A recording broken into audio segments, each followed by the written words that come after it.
The moment I walked into the conference room on the fourth floor and saw him sitting there, the same cardigan, the same quiet hands folded on the table, my stomach dropped straight through the floor. He looked up. And he smiled, like he'd been expecting me. I had to grip the doorframe for a second just to remind myself where I was. Let me back up. I worked the overnight shift at Mercyvale Regional for almost 4 years, 7 p.m. to 7 a.m., 3 nights a week, sometimes four, when someone calls out. It's not glamorous. Most people don't picture a 29-year-old woman choosing night shifts at a mid sized hospital in central Ohio as a career highlight. But I genuinely didn't mind it. The hallways got quieter after midnight. The cafeteria, we called it the caf, stayed open 24 hours for staff, and around 2 in the morning it was practically empty. Just the hum of the fluorescent lights and whoever was on break. I liked it that way. The night I'm talking about was a Tuesday in late October. I remember because I come off a rough stretch, 3 back-to-back shifts, one of which had involved a family situation on the third floor that I won't get into, but that it stayed with me the way certain things do. I was tired in the specific way that goes past your body and settles somewhere behind your eyes. I went down to the cafe around 1:30. Got a bowl of soup, a coffee, a small thing of crackers, sat in my usual spot near the window that looked out over the parking structure. There was only one other person in there. An older man, maybe late 60s or early 70s, sitting at a table near the register. He had a cardigan on over a collared shirt, gray slacks, the kind of shoes that are built for walking. Nothing about him said hospital patient. No gown, no wristband, no one with him.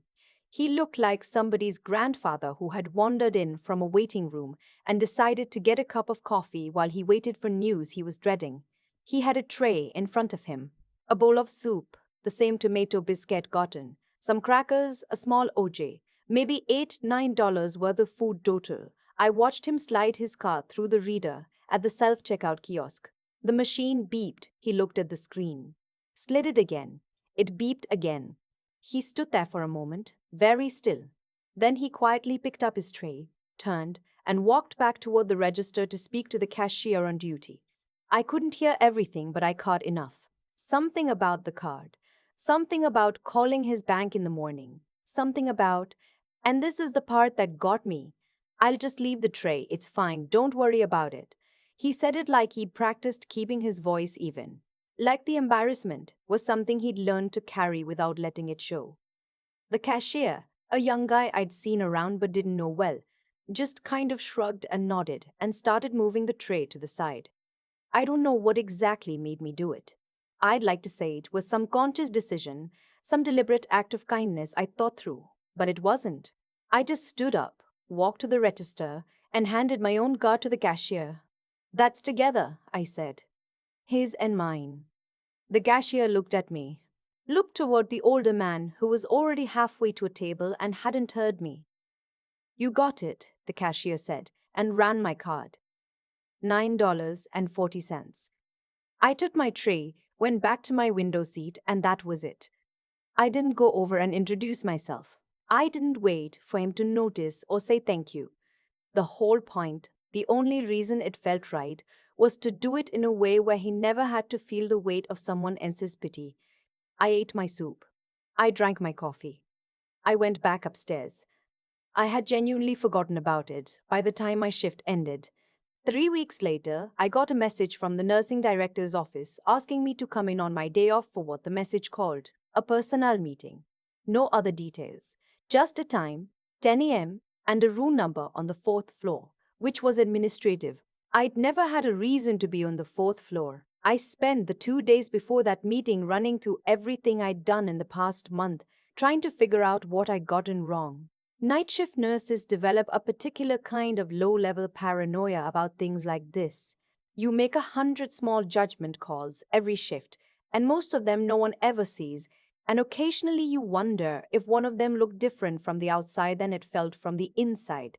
I'd had a situation about 3 weeks prior where I'd flagged a concern about a patient that put me slightly at odds with the on-call physician. Nothing that escalated formally, but the kind of thing that leaves a residue. I figured it was probably that. The nursing director, A woman named Beverly, who I genuinely liked and respected, met me at the elevator and walked me down the hall. She didn't say much, which I didn't take as a good sign. Is this about the Hendricks situation? I asked. She shook her head. It's not. Okay, I said. She stopped outside a door that said Conference Room 4B and turned to face me. There was something in her expression that I couldn't read. Not cold, not warm, just careful. I want you to know, she said, that you're not in trouble. She said it in a tone that made me feel like she was legally required to say it, which did not help. She opened the door. There were 4 people in the room. One of them was Dr. Tuff, Marcus Hale, the chief of the medical staff. I recognized him from the hospital newsletter and from having seen him twice from a distance in 2 years. One of them was a woman in a blazer who I didn't know. One of them was someone I did know, unfortunately, the associate administrator who had joined the hospital's leadership team 8 months ago and had made it his personal mission to restructure everything the overnight staff had spent years learning to navigate quietly and efficiently. His name was Neil. I did not like Neil. And then there was the man in the cardigan.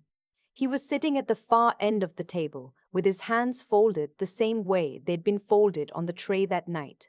Same quiet, same stillness.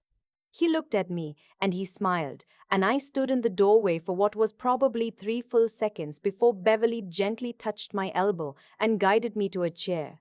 I sat down. Neil started talking almost immediately.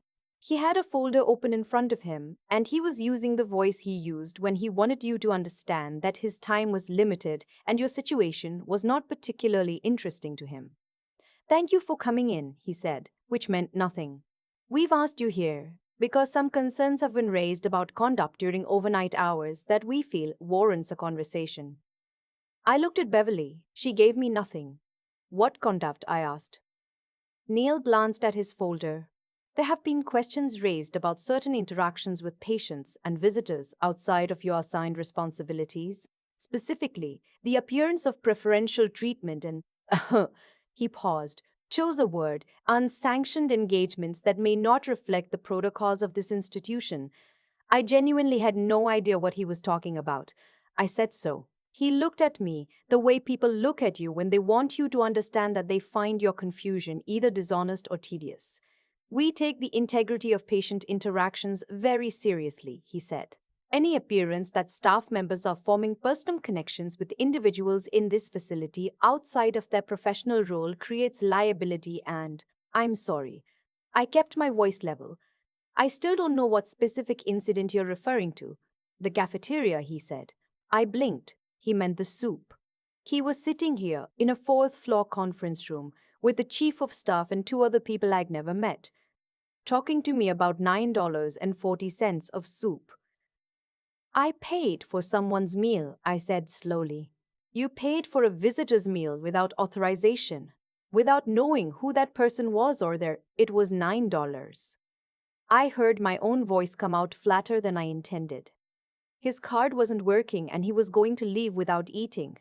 It was $9. Neil closed the folder and opened it again, which was a habit of his that I had heard other people describe as maddening and which I was now understanding firsthand.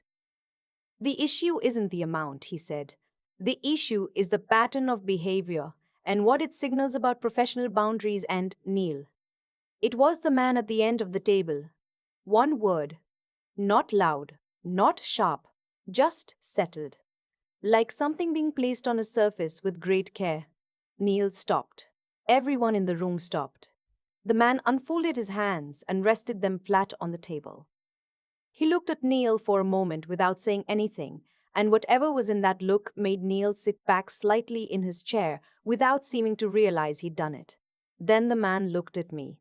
I'm Walter, he said. I apologize that we haven't been formally introduced.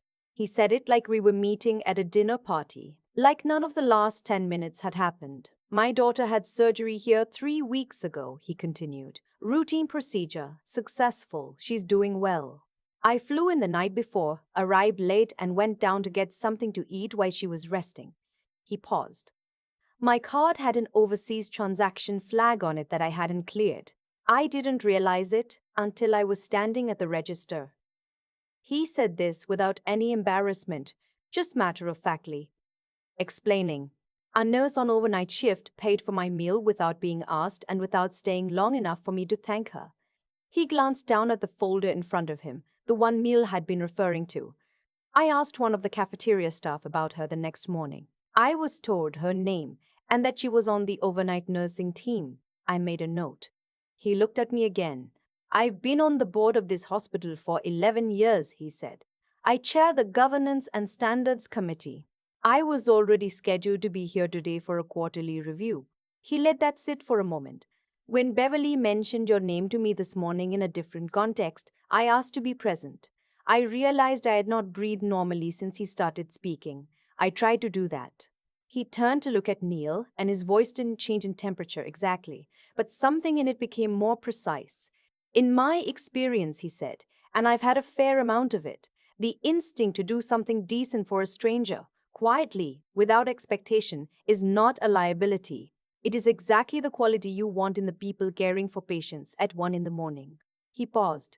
Framing it as a conduct issue concerns me. It concerns me quite a bit. Neil said nothing. Dr. Hale, who had been quiet through the whole thing, uncapped his pen and wrote something down. The woman in the blazer, who I would later learn was from the hospital's parent organization's HR compliance office, was looking at Neil with an expression that I would describe as professionally neutral in a way that was not actually neutral at all. Neil cleared his throat. I want to be clear that the intent was never to, I know what the intent was. Walter said simply, that's what concerns me. The meeting ended 20 minutes later. Beverly walked me back to the elevator. When the doors closed and it was just the two of us, she let out a long, slow breath and looked at the ceiling for a second. For what it's worth, she said, I told them this was not a meeting we needed to have. Why did it happen then? She looked at me. Neil wanted it on record that he'd addressed it. He didn't know Walter would be in the building. The elevator opened. We stepped out. Go home, Beverly said. Get some sleep. I'll call you later. She did call me that evening. She told me that following the meeting, Walter had requested a broader conversation with Dr. Hale and the HR representative about the administrative culture on the overnight team. She told me that Neil had been asked to participate in what she described, carefully, as a leadership alignment process with the parent organization. She said all of this in the even, measured tone of someone choosing each word deliberately. Then she paused, and her voice shifted slightly. He also asked me to give you something, she said. From him, I'll have it at the front desk when you come in Thursday. I asked what it was. A card, she said. He wrote it himself. I didn't read it, but he told me what it says. I waited. He said to tell you, thank you for letting me have my dinner in peace. I have thought about that night a lot since then. Not the meeting, not meal, not even Walter and what followed. I've thought about that 1:30 a.m. moment when I was just a tired woman eating soup by a parking structure window, watching an old man slide his card through a reader and hearing it beep. I've thought about how close I came to not getting up. It would have been easy. I was tired. It wasn't my table, wasn't my register, wasn't my business. No one would have known. He probably would have shrugged it off by morning. But there's something about watching someone try to carry embarrassment with dignity, that particular kind of quiet, practiced grace, that gets to me every time. It got to me that night. And I got up. I don't think it matters, most of the time, whether that gets noticed. I don't think you should be doing it because it might. The whole point, the reason it felt like the right thing to do, was that I wasn't thinking about any of that. I was just thinking that this man had had a long day and was hungry and deserved to eat his soup. But I have to be honest, it did something to me, learning who he was, not because of what it led to, not in a transactional sense, something else. There's a version of the world where people who move quietly through it, who chair governance committees and fly across the country for their daughter's surgery and sit alone in hospital cafeterias at 1 in the morning, looking like somebody's worried grandfather, go completely unseen, where no one thinks to extend them the ordinary courtesy you'd extend to anyone. And there's a version where someone gets up, I think about the nurses I've worked with who have been doing this for 20 years, who get up every single shift and extend that courtesy in 100 invisible ways, and who no one from the fourth floor has ever asked into a conference room to thank. I think about the cafeteria cashier who just quietly nodded and ran my card without making it into a thing. I think about Beverly, who told them the meeting wasn't necessary and showed up anyway to stand next to me. Quiet decency doesn't always announce itself. It mostly doesn't. It just keeps happening in the background, in the spaces between shifts, in the 1:30 a.m. hours that most people never see. I went back to the cafe the following Tuesday night, got the same soup, sat by the same window. The fluorescent lights hummed. The parking structure sat empty in the dark. My coffee steamed. It was a good night. I've turned that night over in my mind more times than I can count. Not the conference room, not Neil's folder, not even Walter's card sitting at the nurse's station when I came in Thursday. I keep going back to the moment right before I stood up, when I was still just sitting there with my soup getting cold, telling myself it wasn't my business. That hesitation is what stays with me because I almost didn't move. There's something nobody tells you about doing the right thing. It rarely feels significant in the moment. It feels small, inconvenient, sometimes. That night, it felt like getting up from a chair when I was exhausted and walking 20 feet across a quiet cafeteria. That's all. There was no voice telling me it mattered. There was just a tired man trying to carry his embarrassment with grace, and something in me that couldn't sit still and watch that. I think that's what integrity actually looks like when you strip away the inspirational language. It's not a grand gesture. It's the decision you make at 1:30 in the morning when no one is watching and you're already worn out, and the easiest thing would be to look the other way. It's the $9 decision, the one you forget about by the time your shift ends. What happened 3 weeks later? Walter in that conference room, the way he stopped Neil mid-sentence with a single word, the way Dr. Hale uncapped his pen. None of that was something I could have planned for. None of it was the reason I got up. If I'd known who he was, the whole thing would have meant something different. It would have been strategy, not decency. The fact that I didn't know is the only part that matters. I've thought a lot about Beverly since then, about how she told them the meeting wasn't necessary and showed up anyway, stood next to me anyway. That's its own kind of quiet courage, the kind that doesn't make headlines, the kind that just keeps the world from tipping too far in the wrong direction. She didn't need Walter in the room to know what was right. She already knew. And I've thought about Neil. I don't say this with satisfaction, but I think what tripped him up was the same thing that trips a lot of people up when they've had authority long enough to mistake it for judgment. He looked at a $9 act of kindness and saw a liability. That's not a policy failure, that's a failure of imagination, an inability to recognize that the thing he was trying to manage was exactly the thing the institution needed most. That's what I keep coming back to when I think about what this whole experience taught me. Not that good things happen to good people. I've worked too many overnight shifts to believe the universe is that tidy. But that character compounds. The choices you make in the quiet moments, the ones nobody sees, add up to something. They shape how you move through the world. They shape who you become in a room when things get hard. Walter thanked me for letting him eat his dinner in peace. What he didn't know was that he gave me something too.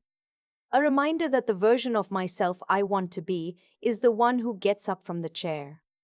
Not because it will be noticed, not because it will be rewarded, just because it's right, and because I can, and because someday I'll be the tired person on the other side of that moment, hoping someone else hasn't talked themselves out of it.